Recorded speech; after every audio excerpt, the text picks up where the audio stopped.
Today we're going to do your book binding. You'll need your cover, papers, string, ruler, binder clips, needle, wax, awl, duct tape, and scissors. First, we're going to start off with the papers. You're going to go ahead and fold those in half, hamburger style. The number of papers needed will be up on the board. You can fold these 2 or 3 at a time. You wouldn't want to do all of them because it makes it easier to bind when we get a good crease on there. So go ahead and do that now.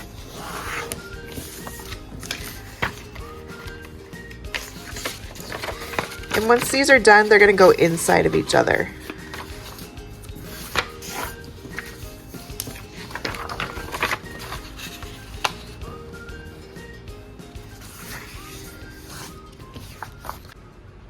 Once you have your papers folded, we're going to put them inside of each other. So just open up one set and then stick the next set inside. Do this with all of your papers, so they should look just like that. We're going to fold these in half and set them aside. Next, you will need your cover and duct tape and scissors. We're going to be putting the duct tape right over the spine. So if you kind of re-find where we folded your covers before we started, you can decide what's the front and the back. This is going to be my outside. This is going to be my inside. You're going to take your duct tape here.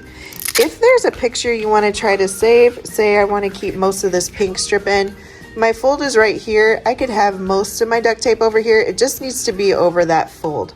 So I would pull out my tape. This is the side I want on the outside. Pull that out and line it up. So make sure it's over the crease, but wherever you want it on there. And I'm going to gently push that down. You can see where my fold is. My duct tape is not perfectly straight, and that's okay. So I have a little bit at the top that we're going to fold over to the inside. So I'm going to pull that up, flip it over. When I get here, I'm going to pull this out. Make sure not to pull real hard on this because it will rip your paper. Gently fold that over. Kind of just gently press this and then push it down until they overlap, and then you're going to cut it. Go ahead and smooth that down. Crease all this really well and go ahead and fold your book and get that crease down so we can find the center again. Next, we'll be adding the papers. So you're going to find your papers. Go ahead and open that stack, and you'll also need your binder clips. We're going to center the paper as best you can inside the cover, so there should be a little bit on either side. And if you fold it up like that and really push right here to make sure it's all the way up against the cover so that when you do the binding, it'll all be together. So I'm going to take my binder clip. I'm clipping it just above the fold, not on it, so that it's out of our way for the next part. It's just like that.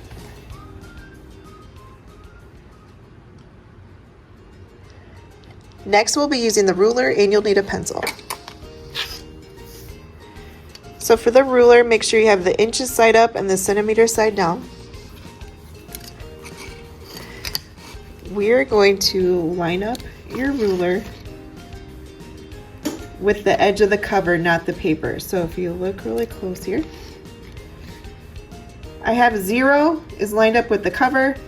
I'm going to mark where it says 1/2 inch. So right here in between 0 and 1 is the 1/2 inch, and you're going to mark right on the fold.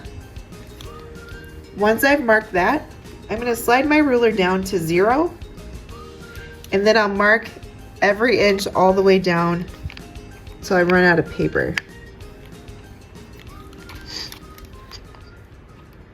And then you'll see down here the 8 should be right inside of the cover. So just to recap, I lined it up at 0, marked 1/2 inch here, moved my ruler, and then mark every inch.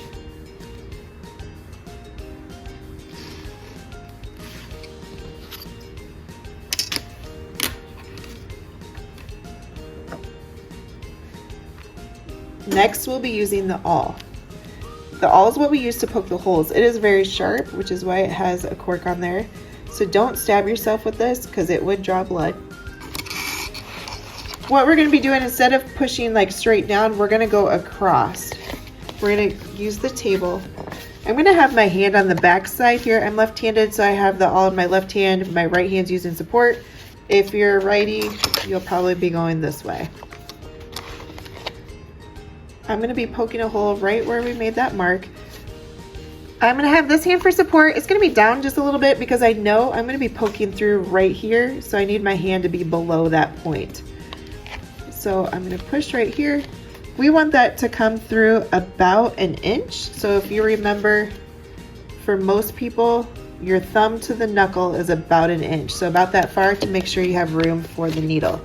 You're going to do this all the way down.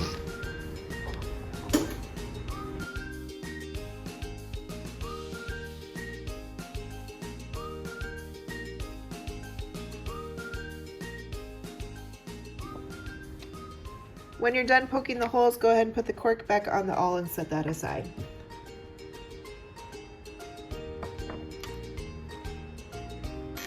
Next, we'll be using your string, wax, and needle. For traditional book binding, you would measure across your book the distance that you're going to be stitching 3 times. So we would do 1, 2, 3, and making that a generous 3.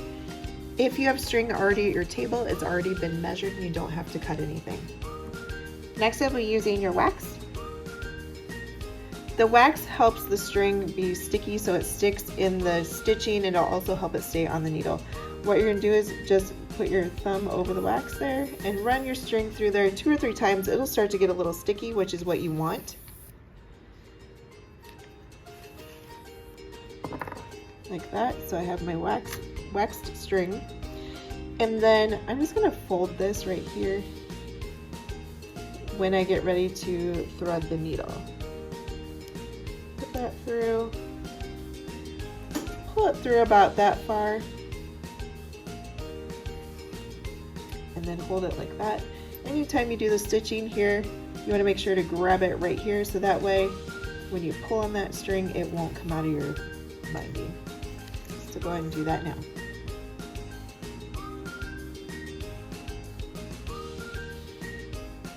Once your string has been waxed and you have your needle, you're ready to start the stitching.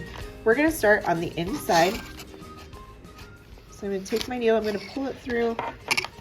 Keep pulling through until you get about that much of the tail sticking out. So about to the edge of your book, and then clip it. Make sure as we stitch, you don't stitch that tail in, so be aware of that. We're going to go back and forth all the way down. When we get to the bottom, don't go around the bottom, but we're going to go back up to the top.